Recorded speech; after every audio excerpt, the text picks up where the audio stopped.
Hello, everybody. It's Dave Neal, stand-up comic and host of the Rush Hour podcast. We have a breaking news story to get into right now. Biggest story of the year, it seems. Maybe following the failed assassination attempt of former President Donald Trump. We've got President Joe Biden announcing today, just now on Twitter, he is stepping down from his re-election campaign.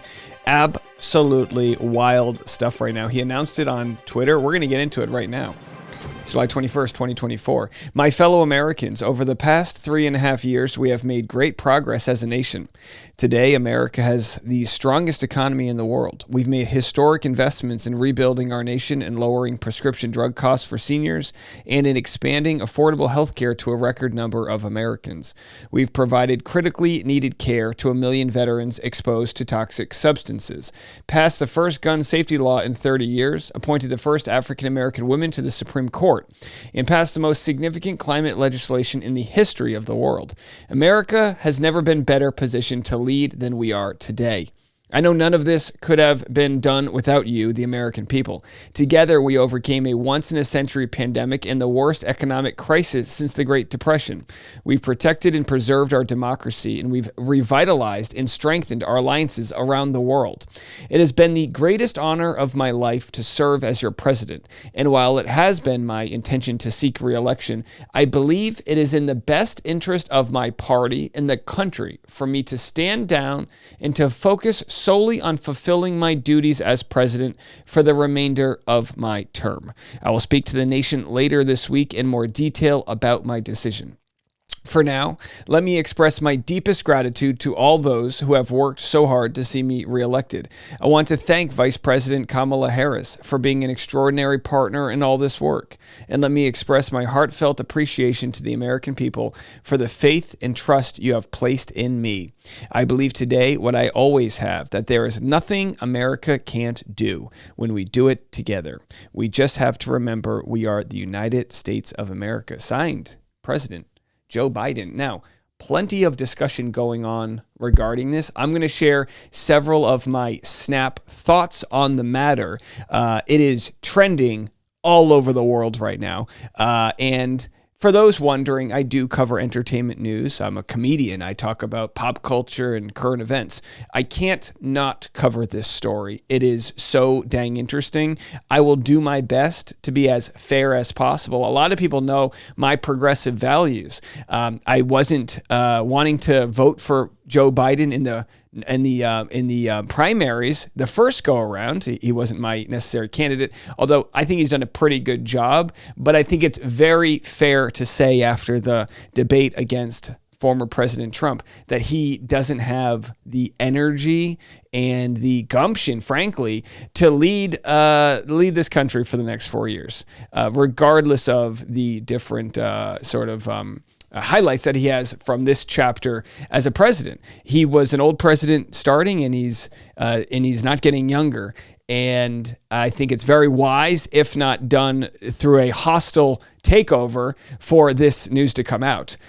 What's interesting about it is that Mark Halperin had leaked that he had sources saying this was going to happen today. We made a video about it.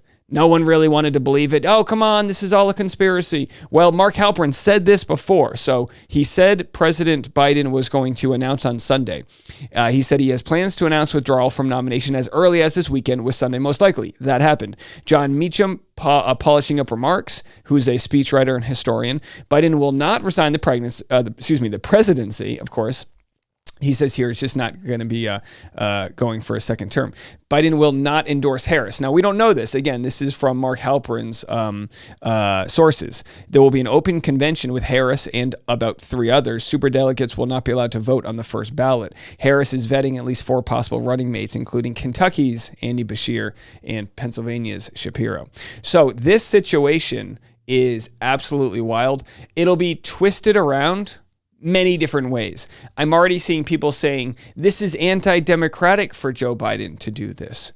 I believe it's the most democratic thing, which is he won an election And, you normally say fair and square, but the primary wasn't exactly a contested primary. There were several people that were running, including Marianne Williamson and RFK Jr. in the Democratic Party, that couldn't get on a debate stage to debate Joe Biden. Maybe if they debated him months ago, we would have learned that Joe wasn't fit for the next 4 years, and maybe we could have avoided what is now glaringly obvious, which is that he doesn't have the faith of the American people to do his job. Whether he can and will is almost not relevant right now because he doesn't have the faith or the polling numbers for that to happen. This is a good thing for democracy, in my opinion, regardless of if you wear an R or a D or an I on your shirt here. Whatever side of the country or political leanings you have, I think this is good that the people that represent the Democratic Party came up and said, we can't let this happen. We still have time for a change. Now, others will say, what are you talking about? There's only 4 months. It's my belief this election was already so close, within a percentage point in either direction, that there is so much at stake that you want the strongest running mate and you want the strongest presidential candidate you can have. If you're in the Republican Party, you should probably be frustrated because Donald Trump is a weak candidate. Regardless of what people think, his poll numbers didn't budge after the assassination attempt. His poll numbers didn't budge after his RNC speech, which was a historically long 90-plus minute speech, right? Only the Titanic sank faster than that speech, right? Or longer, I should say. The point is, put aside your opinions on who's the good guy, who's the bad guy.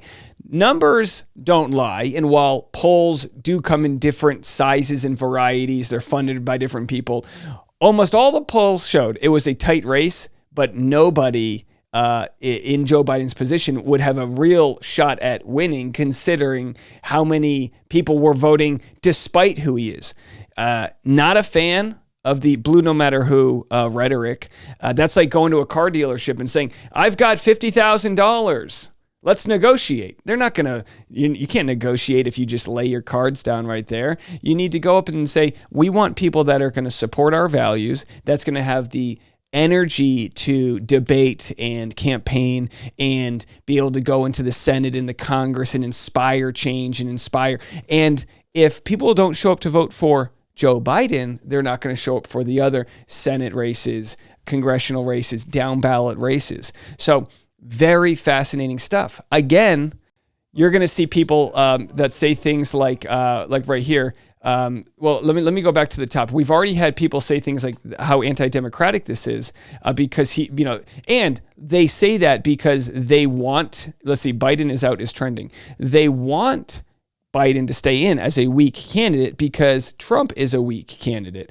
Trump sort of took over the Republican Party. I don't need to rewrite history and explain how that all went down, but plenty of people, including his own running mate, weren't faithful to the Trump ideology. And, everyone from people in this presidential primary, like Nikki Haley, saying, I'm not going to bend the knee to Trump. And then 4 months later, he's the hero we need.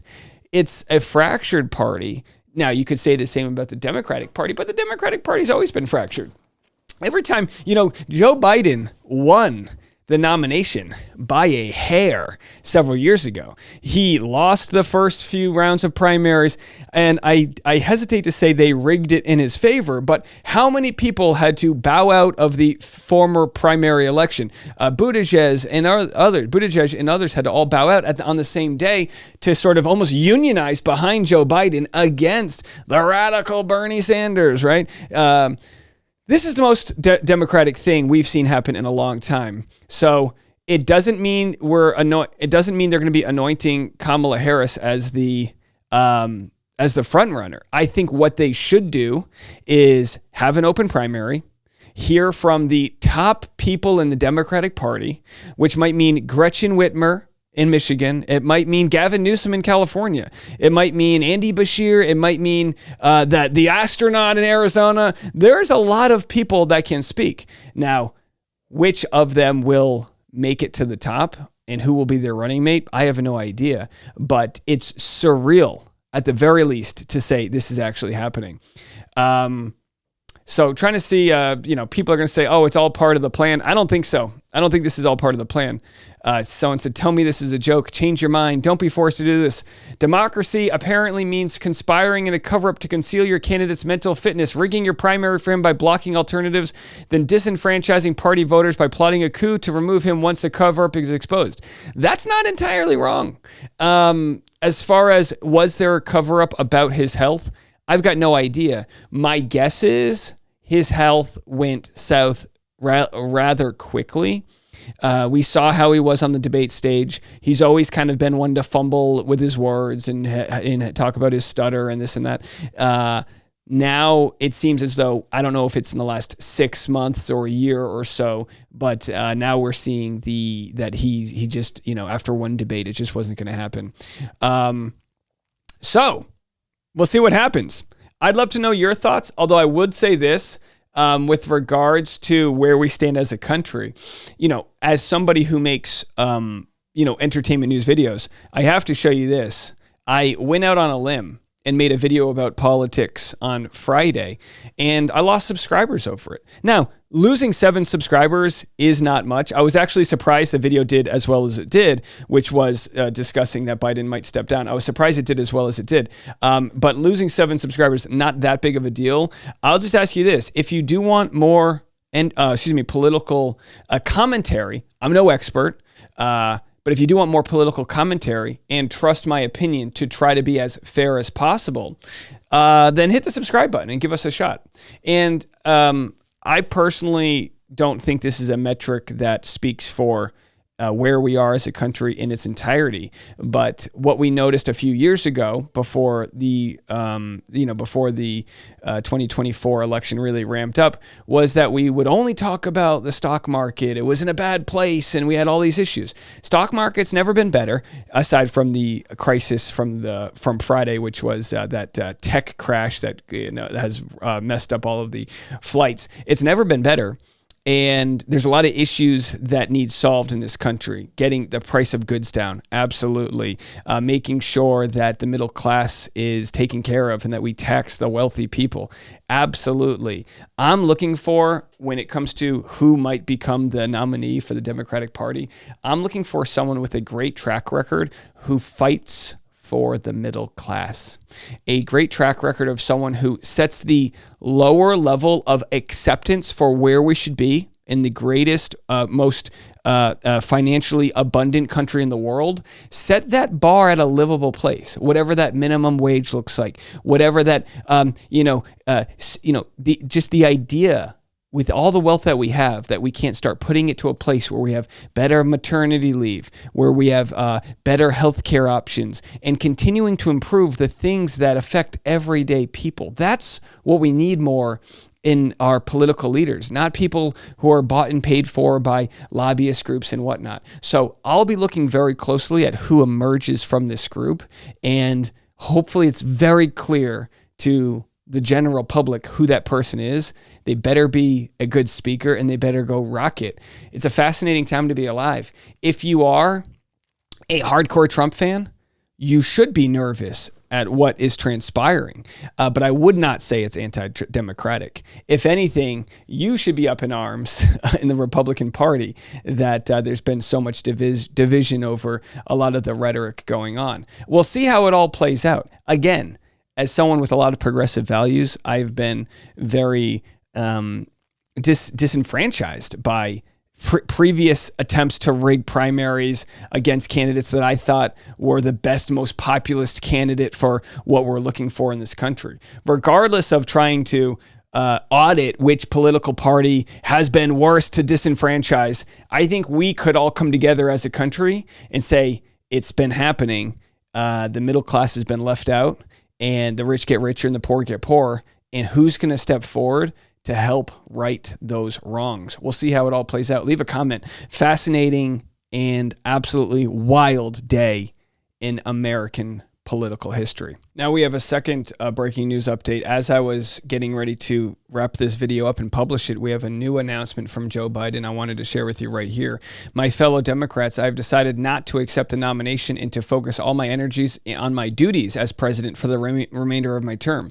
My very first decision as the party nominee in 2020 was to pick Kamala Harris as my vice president, and it's been the best decision I've made. Today, I want to offer my full support and endorsement for Kamala to be the nominee of our party this year. Democrats, it's time to come together and beat Trump. Let's do this. And if you're with us, donate to her campaign now.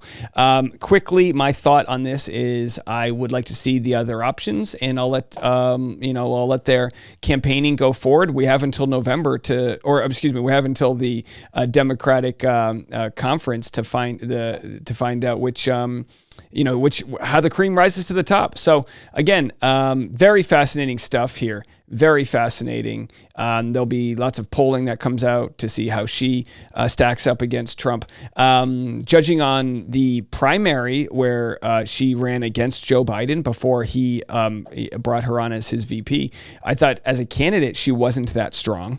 As reflected in the polls, speech-wise, she's got holes in her, when she was the district attorney, right? She's got kind of holes in her resume that are just like going to be used against her. I'm not sure how great she is now, as we have yet to see too much of her as vice president. We haven't.